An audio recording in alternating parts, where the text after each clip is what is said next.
Hello అండి, welcome to మావి చిగురు స్టోరీస్. ఈరోజు కథ రాగి చెంబులో చేపపిల్ల.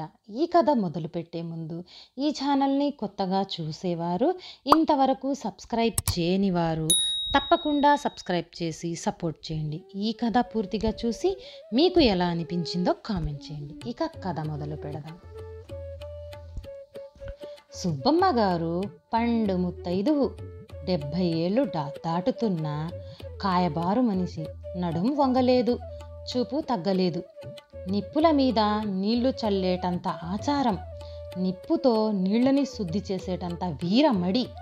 ఈ ముక్క మాట వరస కనటం లేదు. సుబ్బమ్మ గారింట్లో నీళ్లగాబు చూస్తే అక్కడ బొగ్గులు తేలుతూ కనిపిస్తాయి. పనివాళ్ళు కృష్ణ నుంచి నీళ్లు తీసుకొచ్చి పోసిన నీళ్లు కనుక మండుతున్న కట్టెపేడు ఒకటి తీసుకువెళ్ళి ఆ గాబులో ముంచుతుంది. అప్పుడు ఆ నీళ్లు శుద్ధి అయినట్టన్నమాట.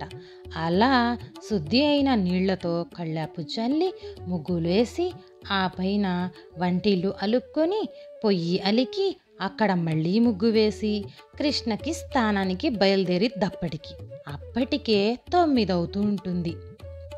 కావిళ్లతో నీళ్లు తెచ్చే వాళ్ళకి దూరంగా నడుస్తూ దోవలో కావమ్మ గారింట్లో కరివేపాకడిగి రామయ్య గారి దొడ్డి దగ్గరకొచ్చేసరికి రామయ్య గారి కర్రి ఆవు సుబ్బమ్మ గారిని చూస్తే చాలు బుసలు కొడుతుంది.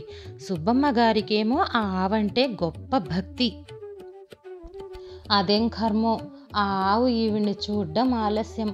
కొమ్ములు విసురుతూ పలుపు తెంపుకోబోతుంది. సుబ్బమ్మ గారు చిన్నబుచ్చుకున్న ముఖంతో బతిమలాడుతూ, అమ్మమ్మ, మా అమ్మ కదూ, మా తల్లి కదూ, మా పార్వతీదేవి కదూ, అమ్మ అమ్మ అంటూ ప్రార్థిస్తుంది.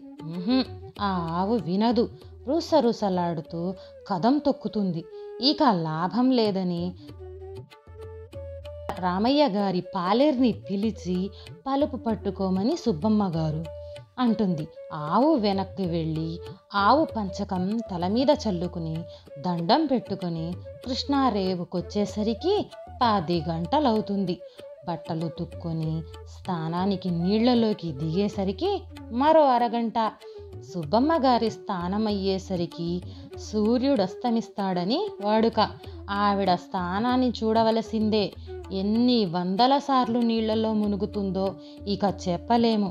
ఒక్కొక్క దేవుడి పేరున ఒక్కొక్క మునక, దిక్కు దిక్కు తిరిగి ప్రదక్షిణాలు, 100 ప్రదక్షిణాలు, పేరు పేరున అలా మునిగి మునిగి మునిగి ఉతికిన బట్టలు భుజాన వేసుకొని బిందెతో నీళ్లు ముంచుకొని ఒడ్డుకి 10 అడుగులు వేసిద్దో లేదో ఆ బిందెడు నీళ్లు పారబోసేసి, కారణమేమీ లేదు, ఏ ఉప్పెర నరసయ్యో ఎదురుగా వచ్చేవాడు. ఇక అంతే. మళ్ళీ ఆ నీళ్లు పారబోసేసి మళ్ళీ కృష్ణలో మునిగి నీళ్లు ముంచుకొని పైకొచ్చేసేది. అన్నం మెతుకు కాలి కింద పడిందని మళ్ళీ నీళ్లు పారబోసేసి మళ్ళీ మునక, మళ్ళీ నీళ్ల బిందె. వస్తుంటే చింత చెట్టు మీద నుంచి కొంగరెట్టె వేసిందేమో నా అనుమానం కొద్దీ మళ్ళీ నీళ్లు పారబోసేసి మళ్ళీ మునక. ఇలా పారబోసిన నీళ్లతో ఆ రేవంతా బురదయ్యేది. అనేక గండాలు తప్పించుకుంటూ నీళ్ల బిందె ఇంటికి చేరటానికి గంటకు పైనే పట్టేది. 12 గంటలు దాటుతున్న వేళ పొయ్యి రాజేసేది. నడుస్తున్న నేలంతా మడినీళ్లు చల్లుకుంటూ వండుతున్న ప్రతి వస్తువు మీద మడినీళ్లు చిలకరిస్తూ వంట సాగించేసేది సుబ్బమ్మ గారు. సుబ్బమ్మ గారి భర్త సత్యనారాయణ గారు పిల్లలకి పాఠాలు చెప్పి లోపల ఆకలి ఉరకలు వేస్తుంటే నీరసంగా స్తంభానికి ఆనుకుని కూర్చునేవాడు. ఎంతసేపటికి వంటింట్లో నుంచి పిలుపు రాదు. కాసేపు వంటింటి వైపు, కాసేపు చూర్లో పిచ్చుకల వైపు చూస్తూ నిమిషాలు లెక్క పెడుతూ ఉండేవాడు. 1 గంటన్నరకు అవుతుందనగా అప్పుడు దొడ్లో తులసి కోట దగ్గర పూజ ప్రారంభించేది సుబ్బమ్మ గారు. తులసమ్మకు నీళ్లు పోసి ప్రదక్షిణాలు చేసి స్తంభానికి అంటుకుపోయిన భర్త ఉద్దేశించి స్థానానికి లేవడ్డి అనేది. సత్యనారాయణ గారు ఆ పిలుపు అందుకొని చెంగున లేచి గాబులో నీళ్లు 4 చెంబులు నెత్తి మీద గుమ్మరించుకొని ధావళీ కట్టుకొని పీట మీద వాలేవాడు. ఆయన భోజనం అయ్యాక తను వడ్డించుకొని తిని ఎంగిలెత్తి సుబ్బమ్మ గారు మైల పడేసరికి 3 దాటేది. అలా ఒక రోజున భోజనం ముగించుకొని వరండాలో పీట తల కింద పెట్టుకుని సుబ్బమ్మ గారు చెంగు వాల్చుకొని పడుకుంటే ఆవిడకి ఉన్నట్టుండి దాహమేసింది. మొదట్లో లేవటానికి బద్దకించింది. అలాగే పడుకుంది. ఆ రోజున పండుమిరపకాయల కారంతో నెయ్యి ఎక్కువ వేసుకుందో ఏమో దాహం ఆగలేదు. లేచి వంటింట్లోకెళ్ళి రాగి చెంబుతో నీళ్లు ముంచుకొని సగం తాగి చెంబులోకి చూస్తే ఇంకేముంది, కొంప మునిగింది. శివ శివ అంటూ చెంబు వదిలేసి తను పడిపోయింది. ఆ మోతకి నిద్రపోతున్న సత్యనారాయణ గారు ఉలిక్కిపడి లేచి పరిగెత్తుకొచ్చారు. చూస్తే ఆ రాగి చెంబు నీళ్లలో అడుగున చేపపిల్ల.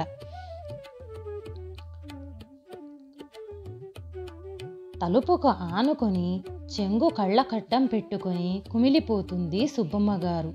ఆ నీళ్లతోనే అన్నం వండింది, ఆ నీళ్లతోనే పప్పు చేసింది, ఆ నీళ్లతోనే పచ్చడి నూరింది, ఆ నీళ్లతోటే దేవుడికి నైవేద్యం పెట్టింది, అవే తాగింది.